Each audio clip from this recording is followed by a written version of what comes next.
Hey friends, today we're going to talk about text versus email versus Facebook group and which is, I guess, better. But I first want to frame the problem that people are running into and why these systems or I guess they're not systems, they're tools, why these tools are so useful for network marketers. One of the biggest problems is keeping in touch with their customers and in a sea of customers, like finding their different builders. When we have customers, we want to make sure we increase their product use, want to increase their event attendance, and we want to share success stories. And so a lot of people will be like texting, hey, how's it going? Hey, how's it going? It feels annoying. It feels weird. And so a lot of people don't do it. So there isn't a really great effort in really retaining. Some people are really good at it, but if you're really good at it, then your team grows really, really big. Now, the problem is without high retention of customers, you have no residual income.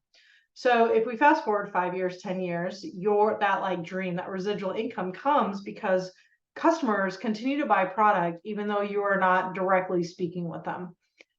And we need to be able to set that up from the beginning. If you're sitting here thinking, no, Tasha, I'm going to recruit awesome people who are going to take care of the customers for me, I'm here to tell you that's quite a bit of a fantasy because most of our most committed network marketer leaders really struggle with keeping in touch with customers. And so I think it's a fantasy to think that our network marketing team members that are coming in and out and have multiple things that they're going to do a great job with this. Now, the secret is one-to-many communication, and maybe it's not a secret, or it's certainly not a secret now because I just said it. One-to-many communication with the objectives, not just to check in with people, but with the objectives of increasing product use, increasing event attendance, and sharing success stories. And so there's this whole question of, well, which is better? Is it Facebook groups or is it this? Is it this? And the answer you may not love, and the answer is yes, but they have different purposes. And I think it's important to understand the different purposes of these different tools, because we think, okay, this one of them, like text is a hammer, and then this one is a screwdriver, and then email is like a drill, a power drill. You can't just build a house or even an IKEA bed with one of those. You need really all three tools. And I'm not here to say stop everything that you're doing and build all of these things. I think it's really useful to spend 1 quarter working on one of these one-to-many communications, getting it up and running so it's pretty easy to do, doesn't take a lot of effort, and then you can layer in others. And if I was talking to a client the other day who said, if we could just get all this stuff in place in about a year, we would feel really, really good about our progress. And I think that's right. So here's the conversation around text and email. So a lot of people, Facebook groups, that's pretty normal. We love Facebook groups. We have Facebook groups. They're a great way to build community. And so then a lot of network marketers using text. And I think text is great. People like it because it's low effort to send out and people see them. Except here's the biggest problem that I see with text and why I want to offer you the solution of email is that you can't tell stories in text. So text has a lot of limitations. First, you have a small amount of characters. Texts are good for like last minute reminders or last minute invitations.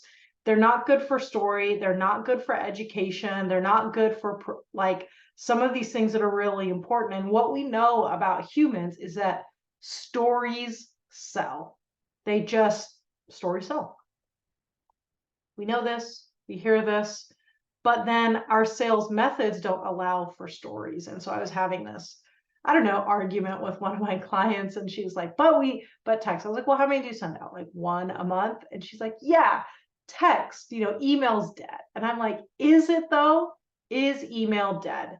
And there's all of these things. I was just joking on a coaching call earlier today that somebody booked 6 parties this weekend, or set up 6 parties for the next month over this week. And I was like, wait a second, I thought parties were dead. I thought nobody wants to be on Zoom. And I think that we end up with these like really blanket statements. And when you get educated on things like email, you realize a few things. Number one, 25 to 30% of most normal businesses, they get their sales via email. This stat holds for us. And so if someone is not using email, that's 25 to 30% of sales opportunity that is just like sitting out there. Another thing to understand about email is this is where we can do stories. If stories sell, we can't do stories over text, but we certainly can do stories over email. And if you are on our email list, you will see that pretty much every single week, I will tell you a story. This is the thing that creates connection, and community is the story. When we're going through, okay, you know, before I was having this challenge and then this happened, and then now these are my results and this is successful, and I hope this is encouraging to you. And if you want to try this product out too, here's the link. You can't do that over text message. And so if we want to be long-term successful in the business, the quick, how's it going? The quick, hey, here's this promo if you want to buy it. I think those are really helpful.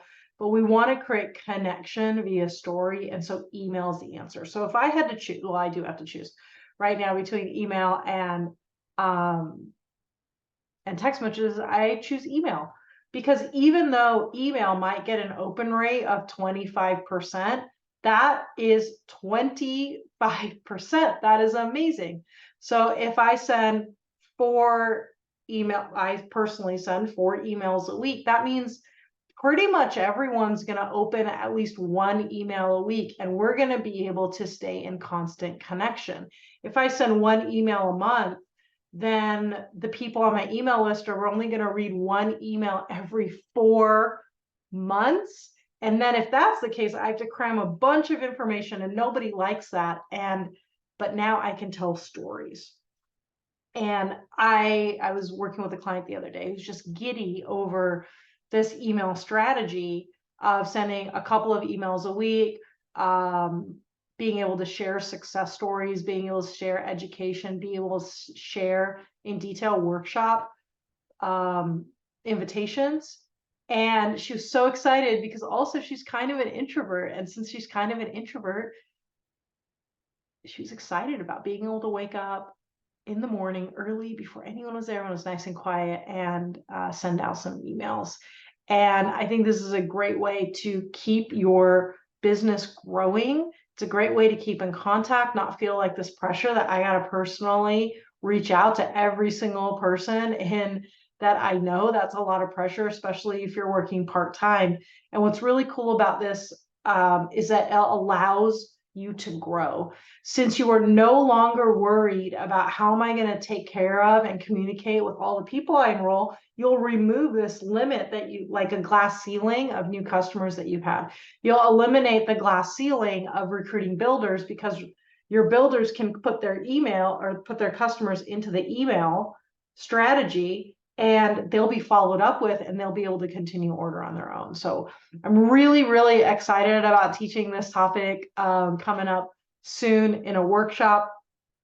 And it's been so useful for so many people. And I think it's really time to let everyone in the community in on how great email is. So I hope that this was encouraging to you. If you've been thinking about email or thinking about how do you communicate better, I hope this was helpful for you and cleared up a few things. And I hope to work with you on this topic here in the near future. All right, have a great day. Bye.